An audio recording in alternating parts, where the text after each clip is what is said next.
Hi, I'm glad you stopped by. I'm going to read the story called I'm Not Scared, You're Scared.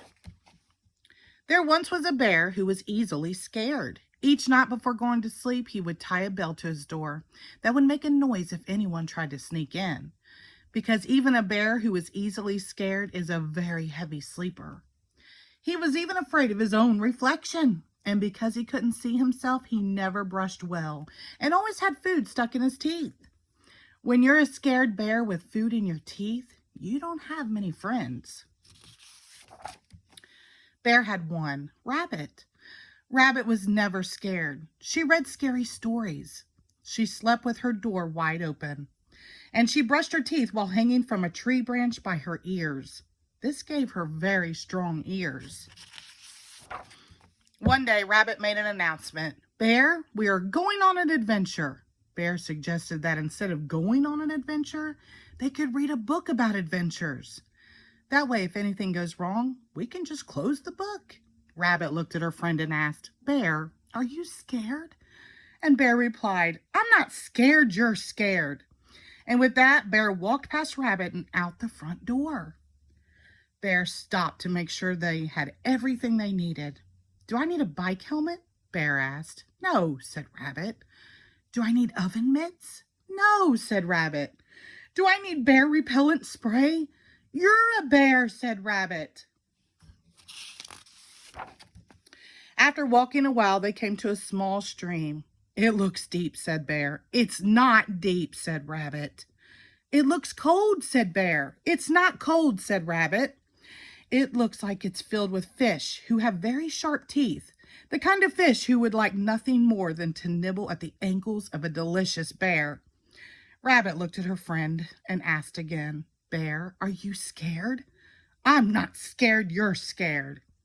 And with that, Bear walked along the stream until it narrowed enough that he could step over it.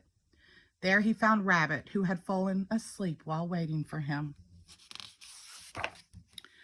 After a bit longer, they came to the edge of the woods. It looks dark, said Bear. It's not dark, said Rabbit. It looks spooky, said Bear. It's not spooky, said Rabbit. It looks like it's full of trees that are going to fall down and bunk us on the head, said Bear. Rabbit looked at her friend and said, Bear, are you scared? And Bear replied, I'm not scared, you're scared. And with that, Bear, realizing he would do anything to avoid the dark and spooky woods, walked to the road where he waited for the bus. The bus picked him up and drove him all the way around the forest. When he got to the other side, he woke up Rabbit, who once again had fallen asleep waiting for him. They walked some more until they came to a mountain. It looks high, said Bear. It's not high, said Rabbit. It looks slippery, said Bear. It's not slippery, said Rabbit.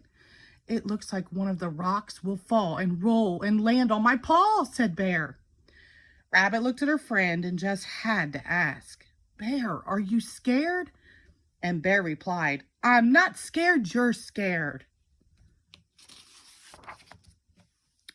And with that, Bear, realizing he would do anything to avoid the high and slippery mountain, walked to the nearest train station. The train took him halfway around the mountain to an airfield. At the airfield, Bear bought a ticket on a helicopter that flew him to the top of the mountain and dropped him off next to Rabbit, who, no surprise here, had fallen asleep. Rabbit, said Bear, waking her up, should we go home? I am not going home, said Rabbit, and she bounced off with Bear following behind her. After a bit more walking, they found themselves at one side of a long rope bridge. Bear stopped. It looks rickety, said Bear. It might be a little rickety, said Rabbit. It looks old, said Bear. It might be pretty old, said Rabbit. It looks like the boards might break if you were heavy enough, said Bear. Agreed Rabbit. Rabbit looked at her friend and said, Bear, are you scared? And Bear took a deep breath and said, Yes! Yes, Rabbit, I am scared. I was scared of the river, and I was scared of the forest, and I was scared of the mountain. But I am the most scared about this long, old, rickety bridge. And with that, Bear turned around and headed home. He marched back to the helicopter that flew him back to the airfield. then took the train back to the forest, where he got on the bus that took him to the river so he could cross where it was narrow, and then trudge all the way back to his house, where he crawled into bed. Rabbit went to the middle of the bridge and thought, "See, this bridge isn't dangerous.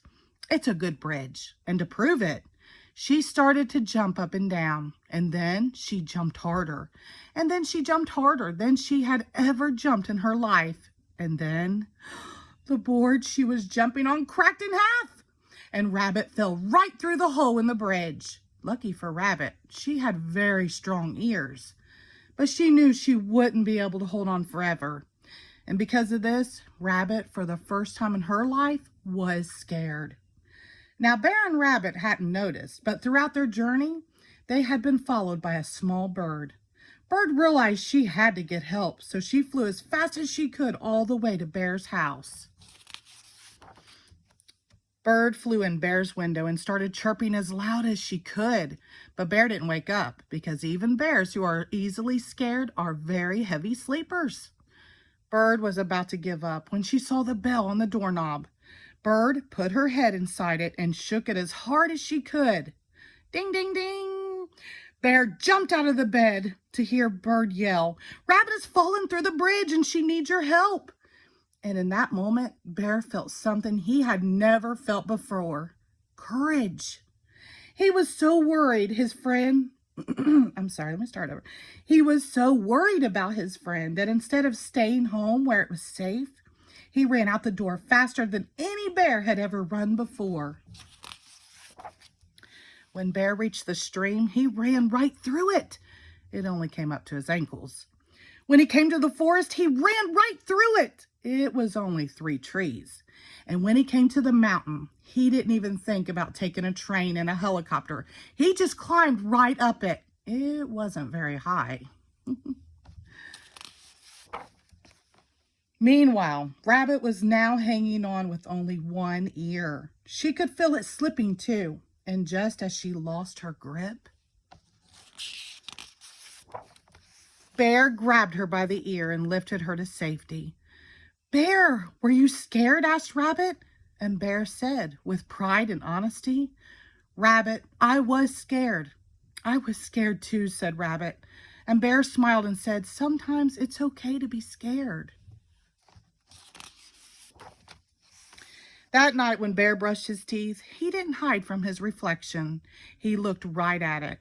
And do you know what he saw? A very brave bear with no food in his teeth.